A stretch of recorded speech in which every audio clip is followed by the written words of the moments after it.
great to have you. Welcome to the program. Thanks, The Joe Pags Show. Great radio stations across the land. Newsmax TV, iHeartRadio, JoePags.com.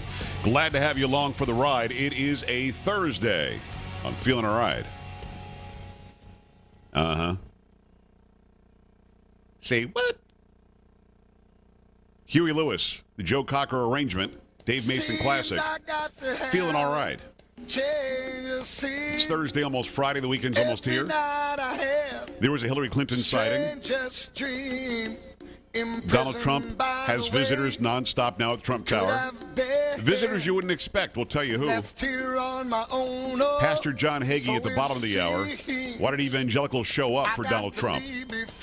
And what now? Carrie, we've got a lot to get to. Sounds like it. Not before we do this. Let's go. Yeah, you've got to sing along. Let's go. I'm not feeling too good myself. The people like when I bring them the harmony. Let's go. You're feeling all right. I'm not feeling too good myself. I gotta say, I nailed that. I think that's a 4-chair turn on the voice right there. Look, I nailed it. Really? People across the country now wanting to know why I sound like I'm having a conniption. People on television go, why is this guy screaming into the camera? Hey, listen, we're just having a good day today. That's all. We're just making it happen. Are you going to send me something snarky now? Oh, you're sending me something on Facebook. No, I should actually put that on the screen. I'm trying to be a team player. Are you really? You're being a team player? I don't know. I swear We'll see. I saw the little dots. Oh, it's a news story. Good. Snarky. We appreciate that. All right. There's a lot going on. As I said, Pastor John Hagee, bottom of the hour. Before the election, we talked to Pastor Hagee, Cornerstone Church, Hagee Ministries, and talked to him about Donald Trump and, the bumps in the road and the idea that evangelicals, again, would not come out, just like they didn't come out and vote in 2012 for Mitt Romney or in 2008 for John McCain. And he felt as though they would show up. And they, by and large, did. And you wonder, well, why did they show up? Because there are a lot of people who would ask the question, how can somebody who is steeped in their religious beliefs be okay with some of the things said on the campaign trail or some of the things said 11 years ago or the accusations that were out there? And I always like to turn to Pastor Hagee just to balance things out. One of the issues that I'm going to talk to him about, and you probably have seen news stories about this today or in recent days, that Israel's very, very happy that Donald Trump is the incoming president, as compared to what the alternative would have been, Hillary Rodham Clinton. So that's going to be interesting. Hillary Clinton did show up last night. Carrie, is it me, or did she just say, I don't feel like wearing makeup anymore? Well, it kind of looked like it. Am I speaking out of turn here? Very tired. No, you're not. She didn't look as good as she had on the campaign trail. Right. I'll say that. So I will have some comments from her from last night. She was at some raising money for something fund. Actually was honest and said, I didn't really feel like doing this. So I found that to be pretty interesting. It was like the most honesty we've gotten from a Clinton in many, many years. So we'll talk about that. But I want to start with Mitt Romney. Did I misunderstand Mitt Romney, I don't know, about 6-8 months ago? Almost a year ago, when he basically called a news conference to spend 15, 20 minutes completely lambasting Donald Trump, the candidate. Yeah. He's a piece of garbage. He's a fraud. It's make-believe. He's not even a good businessman. He's a piece of crap. I mean, he didn't say those words exactly, but that's the context, right? Yeah, pretty much. Over and over. And again, Mitt Romney wasn't running. Mitt Romney, when he was running in 2012, Donald Trump showed up at his side, made a huge contribution, and Mitt Romney sang his praises. Wow, what a wonderful guy, how incredible he is. Mitt Romney, no love lost there. Went after Donald Trump vehemently. Quite literally, in my opinion, and probably can be borne out in the facts, just like George Herbert Walker Bush and others, quite literally would rather have seen Hillary Clinton win than Donald Trump. That's what's real. And now the word is today. I mean, I've got this right? You do, yep. They're going to meet this weekend. Yeah. What the beep? I know. It's a little shocking. What did I miss? So I don't know. You start to think to yourself, you had little Marco, who Donald Trump called little and a short guy and whatever else, and he gets all hot-headed and he's like a baby. And then Marco made fun of his hands and then made some reference to his other manly parts. And suddenly they were friends again in Florida, so they both could win an election there, and they both did. And then you had Ted Cruz, and who's sending out pictures of whose wife and who's making fun of somebody Ted. else, and he's lying Ted, and the guy's holding a Bible, and he's lying as he's holding the Bible, and blah, blah. He spent 5 hours at Trump Tower yesterday. And again, the word I get from the inside people, because I've got the inside people, is that they were not talking about Attorney General or SCOTUS, Supreme Court of the United States. But I don't know. I think that certainly when you spend that much time there with his transition team and a full hour with Donald Trump himself, you're going to talk about the potential. And Kellyanne Conway, you could put to rest the Supreme Court talk, because Kellyanne Conway said, Mr. Trump, President-elect Trump, put out this list of 21 potential justices, and he's going to stick to that list. Now, do you remember what it was that caused Ted Cruz to come out and say that he is now backing the candidate and that he's going to go out there on the campaign trail? Do you remember what it was that caused that to happen? I just mentioned it. Here's a hint. I just mentioned it. I don't remember. The Tell me list. again. The Supreme Court list. And when Trump put out the list of 21 names, Ted Cruz saw the names and went, "Oh, whoa, wow, this will be great." No, he didn't want to be on there. He was happy, though, that there was one name included that really jumped out at him, Senator Mike Lee. He was very happy that Senator Mike Lee was included in that list, and he is on that list. So, will Ted Cruz get a look as a Supreme Court justice? The answer, as far as I can tell, is no, but there really isn't anything that is by the books here in how we're going forward with this presidency. So if something were to change, I wouldn't be surprised. But Mr. Trump said, this is the list. Kellyanne Conway today or yesterday said he's going to choose from that list, the list that he gave out. That was his pledge that he's going to do that. So that makes one think, if Ted Cruz does have a position or a role to play in the administration, it could in fact be Attorney General.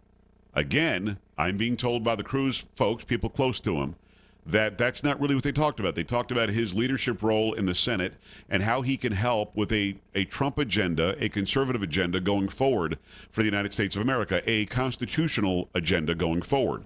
Either way, having Ted Cruz in the fold makes a lot of sense to me. Makes a ton of sense.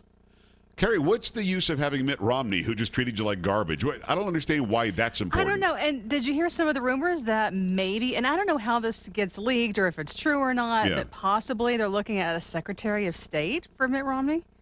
What? Secretary of State candidate? Yes. What? Those are the reports I heard today. Yes. And then, of course, we've got Nikki Haley. Nikki Haley, who's the governor of South Carolina. They met today. Who actually was for Marco Rubio and called Trump every name in the book, and then Trump called her a bunch of names, and then they're both name calling, and you can shut your face and you shut your mouth, and then now she might be up for Secretary of State. Quite possibly. So is that how it works, really? Your worst enemy becomes your best administration, friend? I guess so. You know, That's crazy. And maybe, listen, this may go a long way to convince a lot of people who are skeptical about Trump. This may go a long way to make them understand the guy does have a book called The Art of the Deal. And here he is making deals with people that 6-8 months ago, there's no way you and I would be talking 6-8 months ago. Don't worry about it. He and Cruz will be buddies soon. No. He and Nikki Haley just kidding. That. They're gonna meet at Trump Tower. It's gonna be great. Mitt Romney, for God's sakes, basically. And not what Trump even said about him. It was scorched earth. Yeah. Trump called him a big fat loser. You're a loser. Yeah. Huge loser. So, I mean, I don't, there you go. I mean, are these talented people? Are these good people? I think that Ted Cruz is amazing. He's one of the foremost constitutional legal scholars we have in the United States Congress. Got Nikki Haley, who is of immigrant parents from India. And she has done nothing but push forth conservative values in South Carolina, and I think that she's a very good governor. But, man, when you say horrible things like that, we're just supposed to ignore them? Really? Is that what we do? Okay.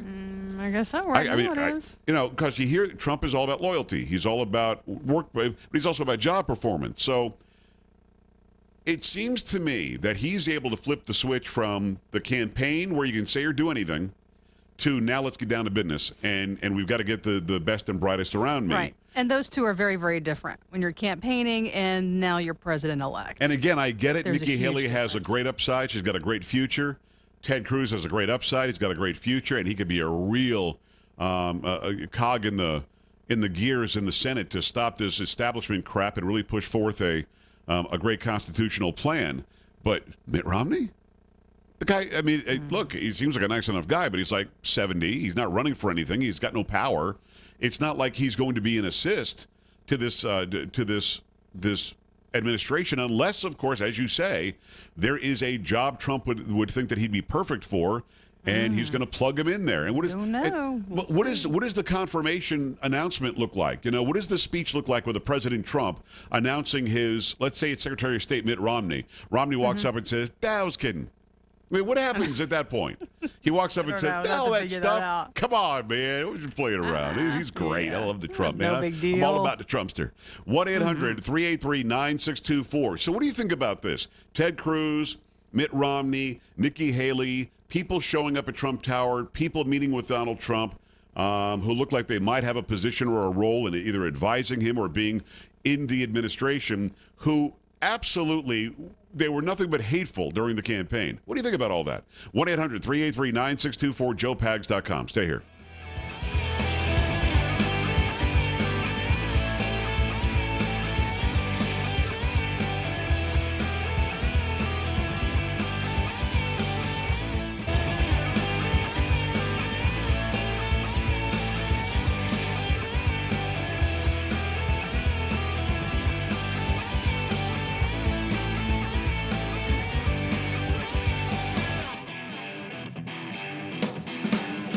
All right, glad to have you. Welcome. It's the Joe Pags Show, 1-800-383-9624, joepags.com. J-O-E-P as in Peter, A-G-S.com. Make sure you stop by Facebook, Twitter, Instagram, email. Today only, if you stop by and join the Facebook and like the page, or follow me on Twitter, or follow on the Instagram, or even send me an email. Today only, Carrie, decided to do this. Today only, you get absolutely nothing. So, well, that's just like every other day. I will feel better about myself, and it really is about me and my self-esteem, to be honest with you. This is true. It really is, yeah. Things I actually wrote to Facebook, why are you squelching my Facebook feed? And see, here's the thing. I've got 300, no, they didn't. I've got 340,000 followers, right? Which is great on Facebook, and I really appreciate that. It's like 30,000 over on Twitter. I can't figure Twitter out. Who the hell knows? But I do know that John Legend is my buddy on Twitter now. No, he's not. Well, I mean, it really depends on who you're asking. He's not your buddy. It depends Let's on who ask John Legend. How about you ask me? Just ask me. I'm not going to ask you. No, Is ask John the question. Legend your buddy Be a on team Twitter? player for once. Ask the question. Is John Legend your buddy Yes, of course on he Twitter? is. Duh. Of course. I don't see him tweeting that. a lot of other people back. Now, did he ever respond when you apologized to him yesterday? He probably did to himself. He probably talked to his wife, Christy. Oh, I see. Is it Chrissy? Right. Chrissy. I think it's Chrissy. Yeah, Chrissy Turlington, right? Teigen. Exactly. So you've got, so there he is with the wife, and he's going, this Pagsy guy, pretty cool. We should probably throw him a follow. But back to Facebook squelching me for no reason. I really do believe that they have tethered some sites, and if they think that it's an overtly conservative site, my site, I put all sorts of fun stuff on there.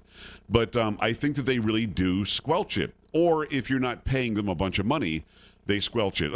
I'll give you an example. Here's an example. I'm going to look right at my Facebook page now. Okay. I've got, even as we speak, 344,000 people like the page, right?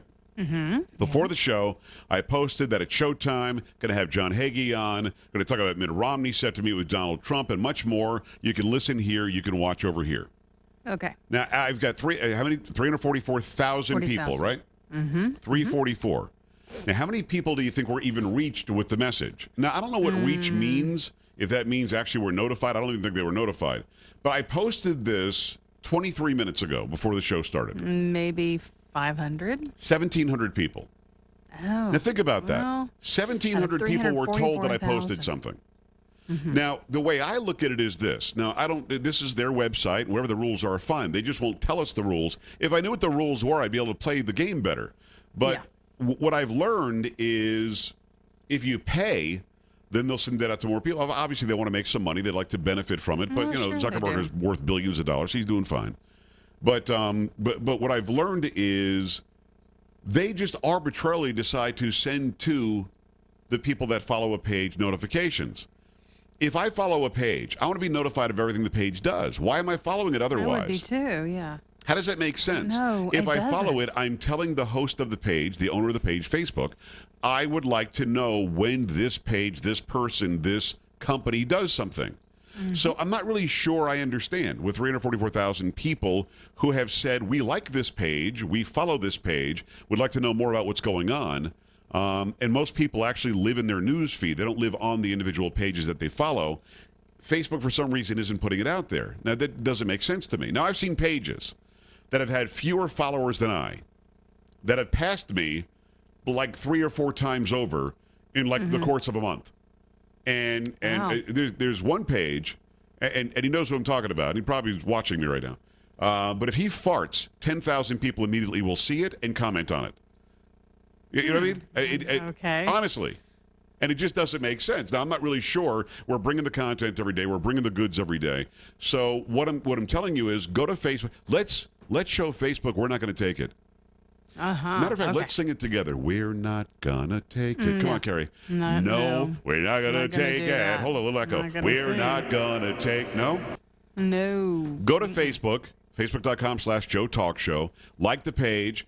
Hover your mouse pointer over the like, and then go down to get all notifications. Let's just break the bank. We can. We will break Facebook. That's gonna happen. It's gonna. You know what's gonna happen now because I did this? What? Nobody's gonna see my crap now. Nobody. Not one person is going to see what I post. All right, so Mitt Romney, Nikki Haley, Ted Cruz, all meeting with Donald Trump. I'm waiting for like Marco Rubio to show up on a plane. I'm waiting for John Kasich to show up. You know what I mean? He didn't get along with any of these that people. Would be something now. But now he's got an inner circle of a bunch of people that he used to compete with. What are your thoughts about that? I mean, what's the thought process when you've got people who are your enemies that are now to your right side? Right, like I said, campaigning and being president-elect and trying to put your administration together are two totally different things. And maybe they figured out, you know what? I know you hate But they were all term. kidding? It is what it is. No, it is what it is. He is going to be our president. Let's all come together as Republicans and see what we can get done. Now, let me go to John in Maryland. John, what are your thoughts on this? Hi. Hello, John. Driver's license. Say it again. Did your daughter ever get her driver's license? No, I know you spent a lot of time down there. We have a meeting. We have the appointment next week. Oh my God! Isn't that amazing? It you is. have to have an appointment to get a driver's license. I had to make an appointment to get an appointment. Yes. I'm Italian American. Of course, I'm born Roman Catholic, and I did go to church when I was a child. Good. And I remember some of the Gospels, readings from the Bible about there was a big wedding, and they sent out invitations to everybody, but not everybody was allowed in. Okay. And there was a lot of gnashing of teeth and all this by the ones that were refused. And the moral was, many are called, but few are chosen. Now, for him calling Mitt Romney and Haley, Nikki Haley, and Ted Cruz. Now, Ted Cruz, I like Ted Cruz. I can't really fault him. I mean, I think he should be on the Supreme Court right now. I think Rudy Giuliani ought to be Attorney General. I don't know why they came up with Secretary of State. But, you know, many are called, but few are chosen. I think Trump is playing it beautifully. I got you. Nobody could... Yeah, I don't know, man. If somebody said that many bad things about me, and I appreciate it, and I know that's the heat of a campaign, but if somebody said that many bad things, and you know now, I guess it depends on who reached out to whom. You know what I mean, Carrie? If Trump reached out to them, then he's ready to bury the hatchet and he's going to reach the olive exactly branch. right. But if they reached out to him, I don't know. It's almost like he should say, huge problem during the campaign. Yeah, no, you're not coming up to Trump Tower. I don't know. Donald Trump, made the first call. You would have to think that that's the way it went. I would think, yeah. But does Mitt Romney take that call after what they said? It's all very interesting. All right, 1-800-383-9624. We'll circle back around to this. Pastor John Hagee, Cornerstone Church, Hagee Ministries. When we come back, we're going to talk about evangelicals coming out for Trump and what will we see going forward with Israel on the Joe Pags Show. Stay here.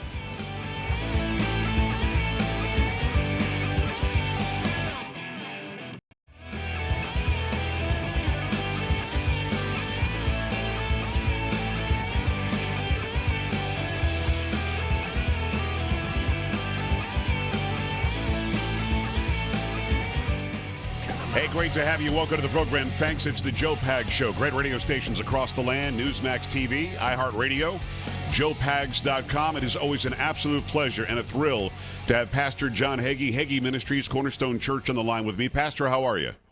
I'm doing fine, Joe Pags. How are you, sir? I am living the dream, man. We've had quite an eventful time in America since the last time we spoke, right?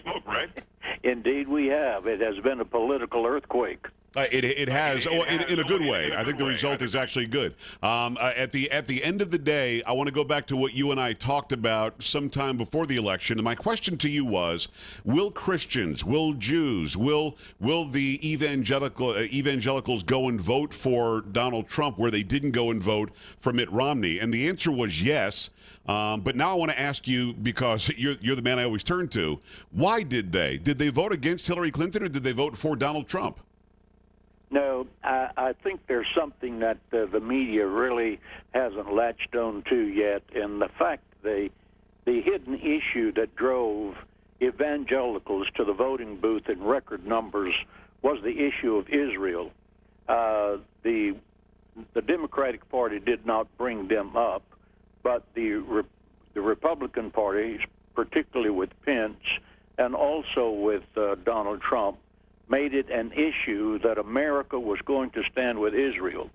Now, in my own case, I am the national founder of Christians United for Israel, and we have 3.3 million members on our mailing list that are definitely committed to Israel.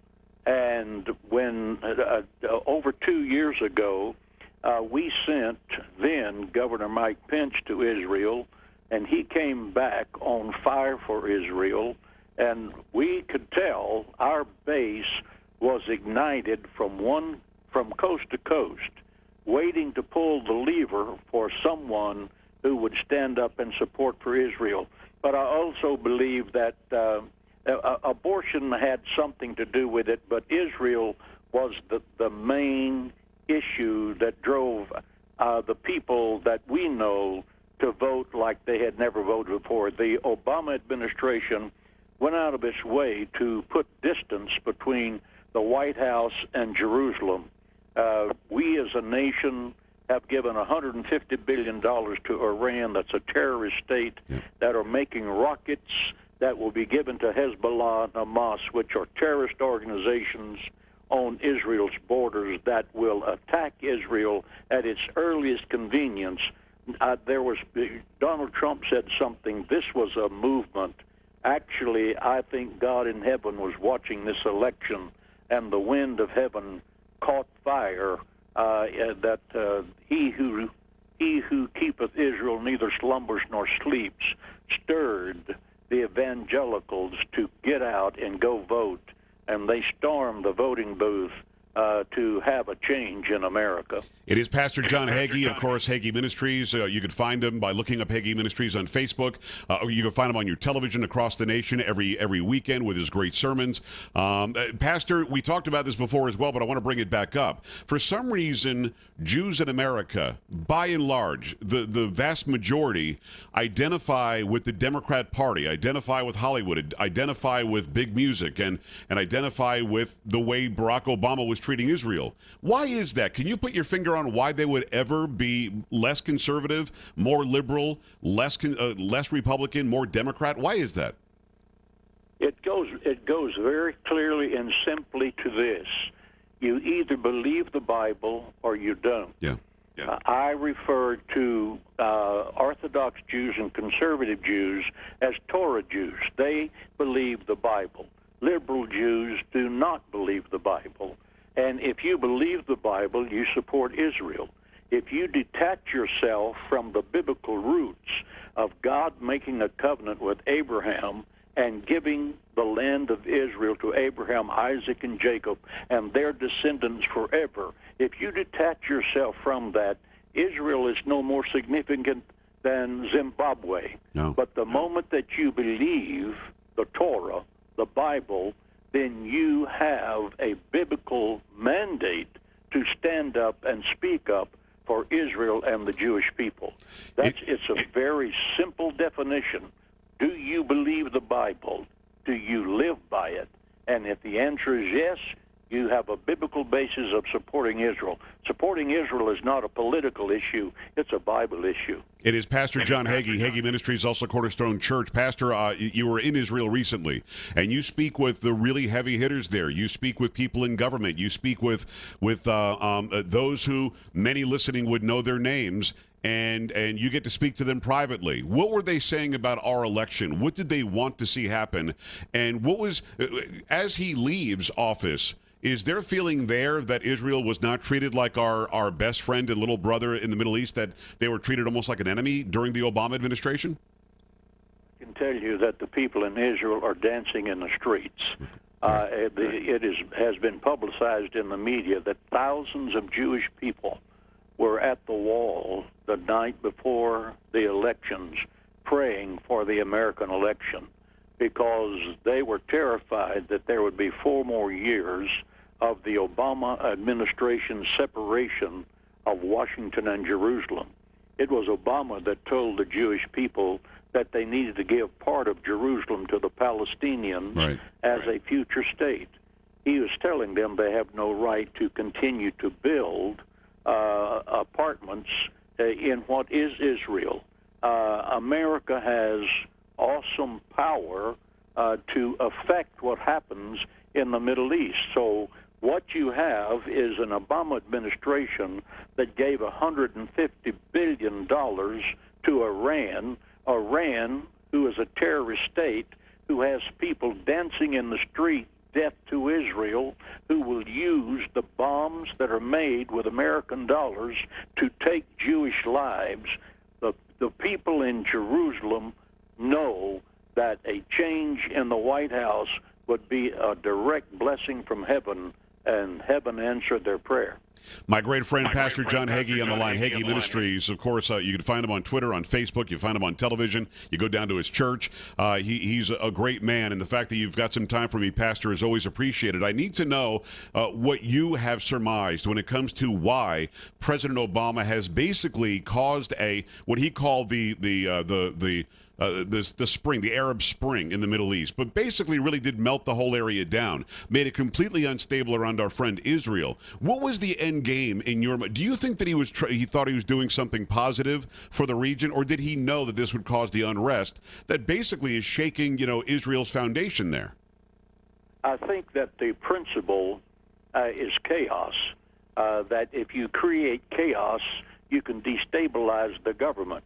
Remember, one of his phrases when he ran for election the first time, that he wanted to fundamentally transform America. Right. Illegals flooding this country by the millions destabilizes the government. You have illegals who live off of welfare, and they principally are looking for perpetual handouts for every need for their life. Meantime, the U.S. citizens are being taxed into poverty to pay for these socialist pipe dreams, and this is something that has happened, and the American people were screaming for a change, and change they did.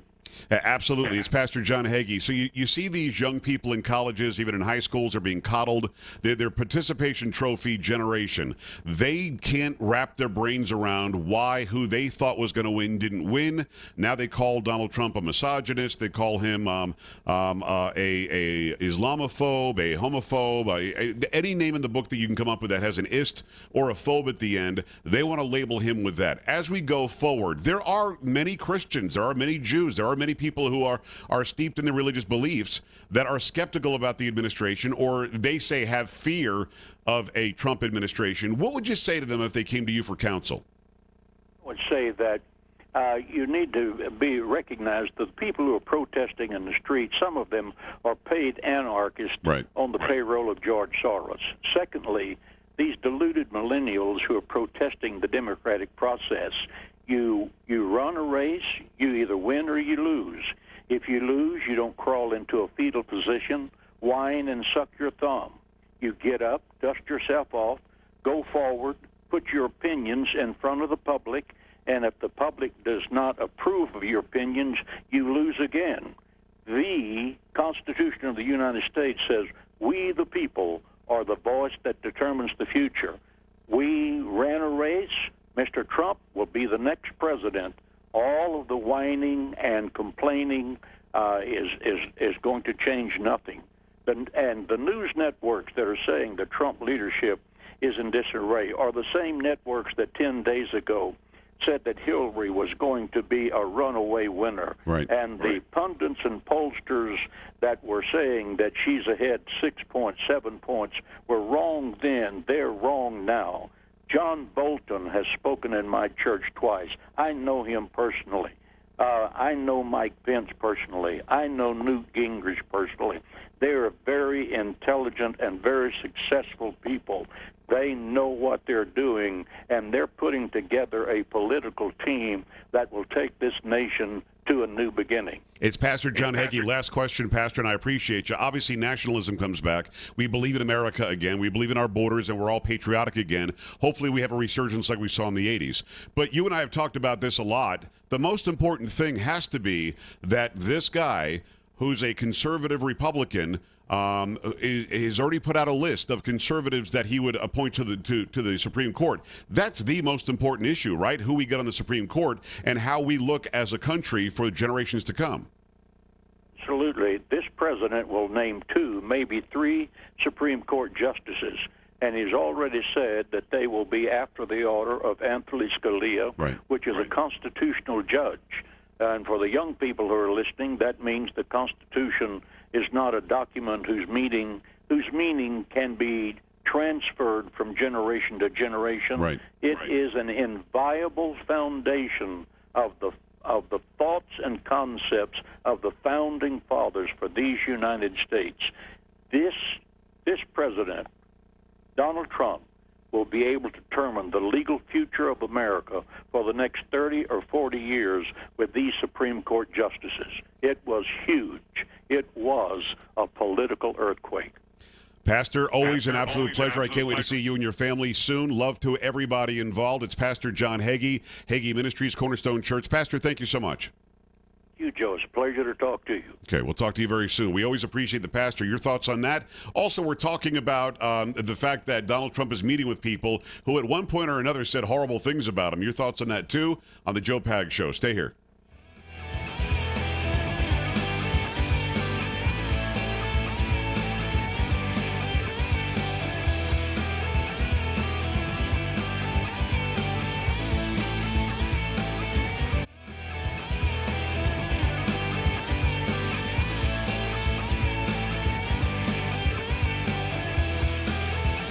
Great to have you. Welcome to the program. Thanks. It's the Joe Pags Show. 1-800-383-9624. JoePags.com. Glad to have you here. It's always good to talk to the pastor. A, he's very calming.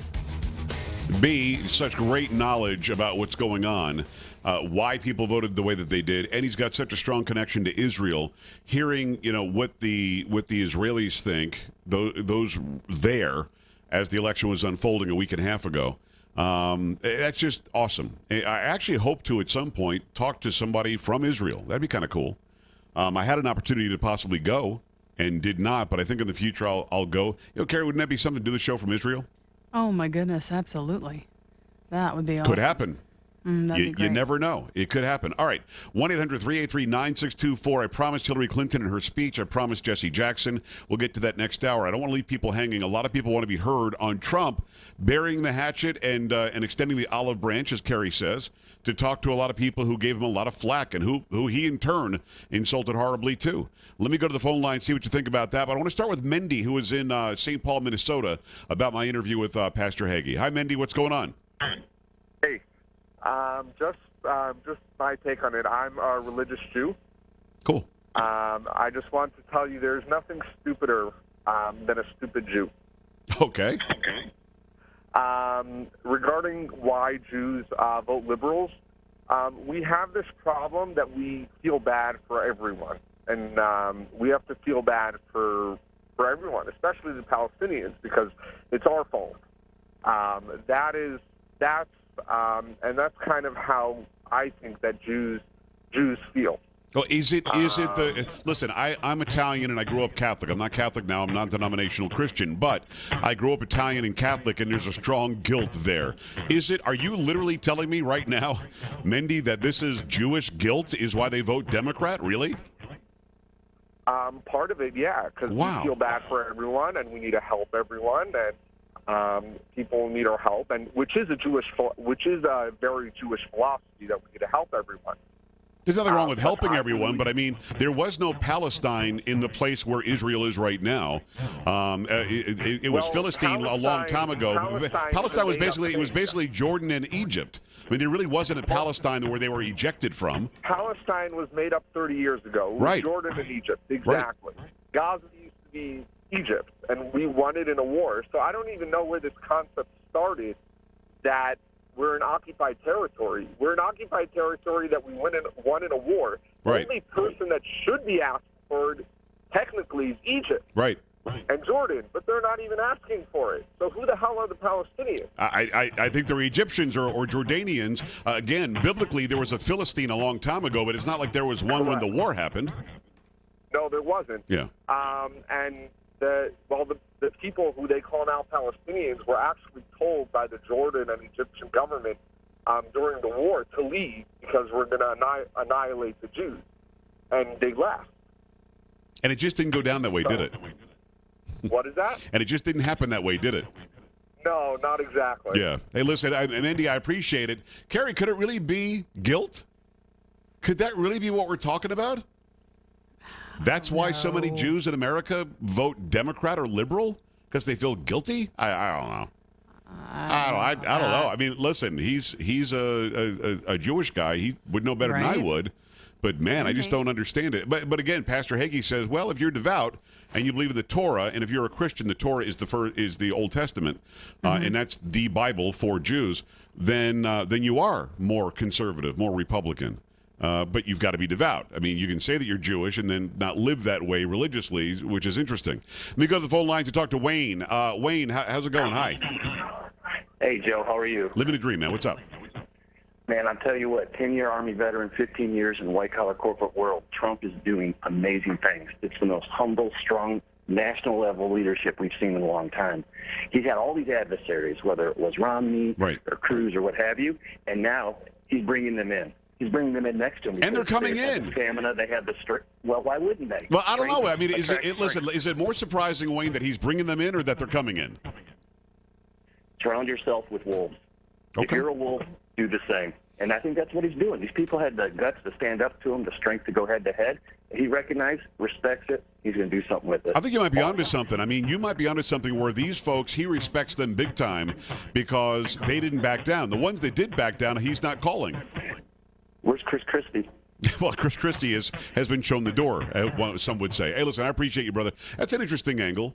Maybe he overtly respects them because they didn't back down and they fought hard, and then when he hit, they hit back, or when they hit, he hit back, and they hit back again. But and again, I can understand Cruz, kind of understand Rubio, Mitt Romney. That got really ugly. All right, got to go on TV. We're back tomorrow. Stay here for radio.